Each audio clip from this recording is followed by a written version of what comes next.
My grand-granduncle won the Powerball in 1863. The other day, I was pretending to read his favorite book during quarantine. As I was reading, I got to the page number of the year he won the Powerball, 1863, and found a post-dated check with my name on it, totaling a grand total of $1 million. I quickly checked the date, and it was dated for tomorrow.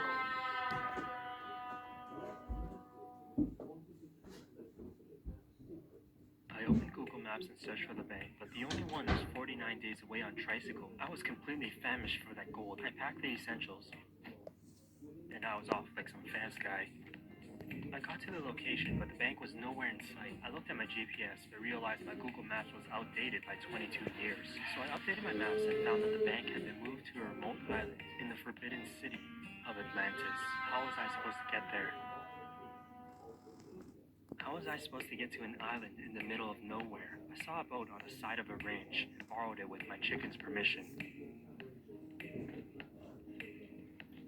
I arrived at the bank, but they told me the check wasn't for me. My grand-uncle's son's great-grandson had the same name, and this check was meant for him. But the thing is, he had gone missing for 47 years now, and nobody knows where he is, meaning there was no way of accessing the money for now.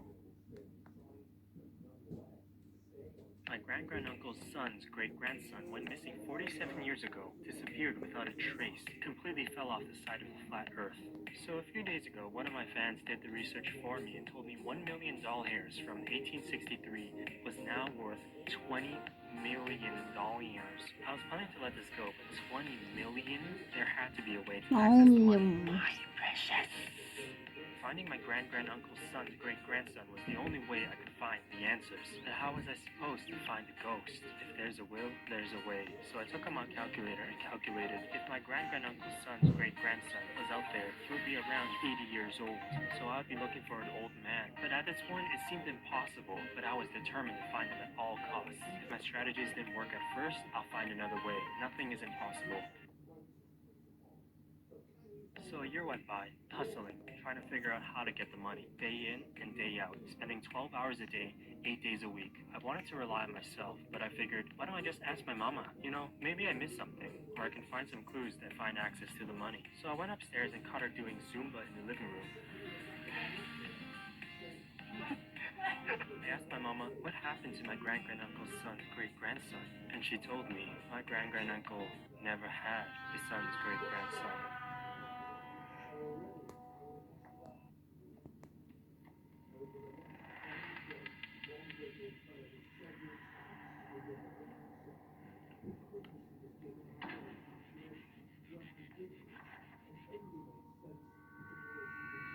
My great-granduncle won the Powerball in 1863.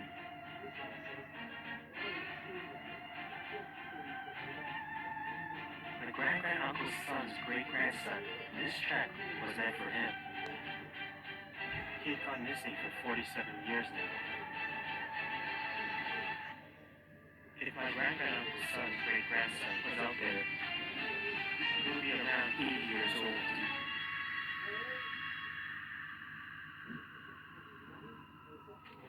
Turns out, it was all in my imagination, and the money never really existed at all.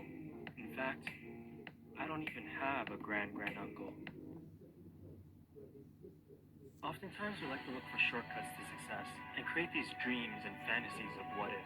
What if I got $1 million tomorrow? What if I won the lottery? In my quest to find this Powerball money, I realized there is no magic pill. Nothing in life worth having comes easy. It's easy to give up. What's hard is going. Yesterday, I got nothing from working as hard as I could. Nothing happened from that. I'm going to do the same thing today that I went and try to go harder. That's the hardest thing in the world. To get up every day, to give 100%, and be in the same position you were each day. But mentally, you know you're trying and trying and trying. That's the real grind. Work hard. There are no shortcuts in life. In the process of trying to find the money, I developed the foundational skill sets, work ethic, mentality, focus, commitment, and sheer will I needed. And shortly after, I made my first $1 million ears.